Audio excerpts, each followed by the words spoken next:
TV chief editor and senior journalist Satish గారు మనతో ఉన్నారు. నమస్తే సతీష్ గారు. నమస్తే. ప్రశ్న రావణ్ మీద దేశ ద్రోహం కేసు నమోదైంది. ఉపా చట్టం సహా పలు సెక్షన్ల కింద కేసు నమోదు చేశారు ఏపీ పోలీసులు. సతీష్ గారు, ఇప్పటి వరకు చూసుకుంటే పవన్ కళ్యాణ్ పై అనుచిత వ్యాఖ్యలు చేశారన్న కేసులో 4 సార్లు అరెస్ట్ అయ్యారు, 4 సార్లు బెయిల్ వచ్చింది.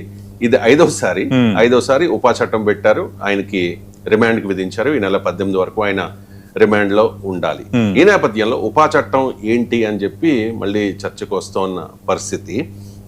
అంటే గతంలో రావణ్ వివిధ సందర్భాల్లో దేవుళ్ల పట్ల, సమాజం పట్ల అనేక విమర్శలు చేశారు, అభ్యంతరకర అనుచిత వ్యాఖ్యలు చేశారు అనేది ఆయన మీద ఉన్న ఆరోపణ. ఒకసారి గతంలో ఎటువంటి వ్యాఖ్యలు చేశారు సనాతన ధర్మానికి సంబంధించి, అలాగే శ్రీరాముడికి సంబంధించి, కాశ్మీరీ పండిట్ల విషయంలో ప్రశ్న రావణ్ ఎటువంటి వ్యాఖ్యలు చేశారు అనేది ఒకసారి చూద్దాం.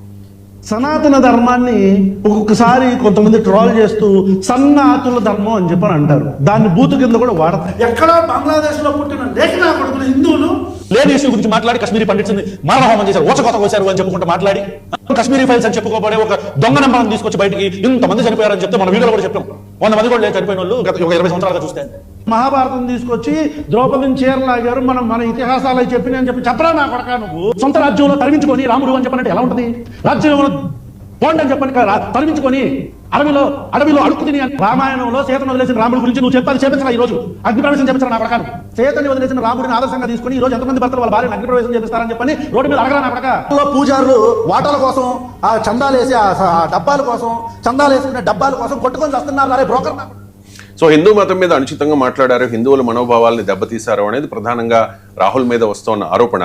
అండ్ ఇంకొకటి మనం సోషల్ మీడియాలో చూడొచ్చు సతీష్ గారు, కత్తి మహేష్ ఆనాడు రాముడి మీద ఎటువంటి వ్యాఖ్యలు చేశాడు, ఆ తర్వాత ఒక పాస్టర్, పేరు మర్చిపోయాను, అతను ఏ రకంగా వ్యాఖ్యలు చేశాడు, వాళ్ళిద్దరికి పట్టిన గతే ఇప్పుడు ప్రశ్న రావడానికి పడుతుంది అంటూ సోషల్ మీడియాలో విపరీతంగా ఈ వీడియోను వైరల్ చేస్తూ ఉన్నారు.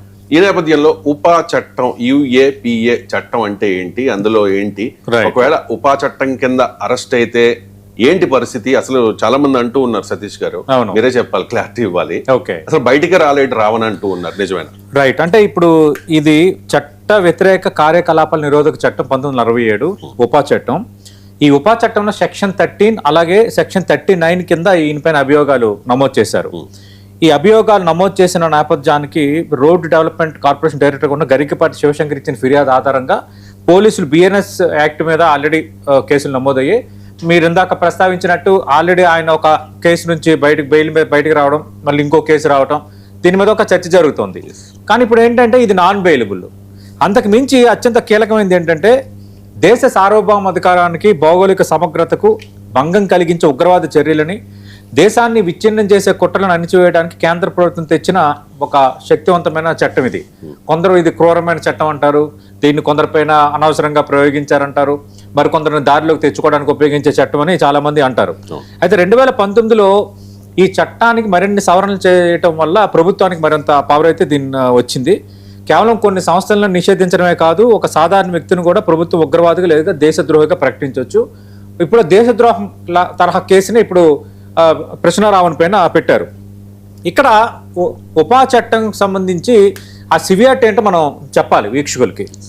ఈ ఉపా చట్టానికి సాధారణ క్రిమినల్ చట్టాలకి నక్కకి నాగలోకానికి ఉన్నంత తేడా ఉంది తీవ్రత. ఎలా అంటే సాధారణ కేసుల్లో పోలీసులు అరెస్ట్ చేస్తే 60 నుంచి 90 రోజుల్లో, అంటే 2 నెలలు లేదా 3 నెలల లోపు ఛార్జ్ షీట్ వేయాలి. అది రూల్ ఆఫ్ లా. బట్ లేదంటే నిందితుడికి బై డిఫాల్ట్ బెయిల్ వస్తుంది. అది చాలా మందికి అలా వస్తుంది, అది చూస్తున్నాం. కానీ ఈ ఉపా చట్టం కింద కేసు బుక్ అయితే పోలీసులు ఛార్జ్ షీట్ దాఖలు చేయడానికి వాళ్ళకున్న గడువు 180 రోజులు. అంటే 6 మంత్స్ వరకు పోలీసులు ఛార్జ్ షీట్ వేయకపోతే ఉపా చట్టం కింద అరెస్ట్ అయిన వాడు జైల్లో ఉంటాడు. అది పక్క. అంటే నేరం రుజువు కాకుండానే 6 నెలల్లో ఒక వ్యక్తిని జైల్లో ఉంచడానికి ఇది అవకాశం కల్పిస్తోంది ఉపా చట్టం. మొదటిది అంటే ఈ 6 నెలల్లో ప్రశ్న రావణ్ అనేవాడు బయటికి రాకపోవచ్చు. ఏమో రేపొద్దున, ఎందుకంటే is also citizen of India కాబట్టి రేపొద్దున దీన్ని కోర్టులో ప్రశ్నిస్తే కోర్టులు ఎలాంటి రిలాక్సేషన్ ఇస్తాయో లెట్ దమ్, కోర్ట్స్కి మనం వదిలేద్దాం.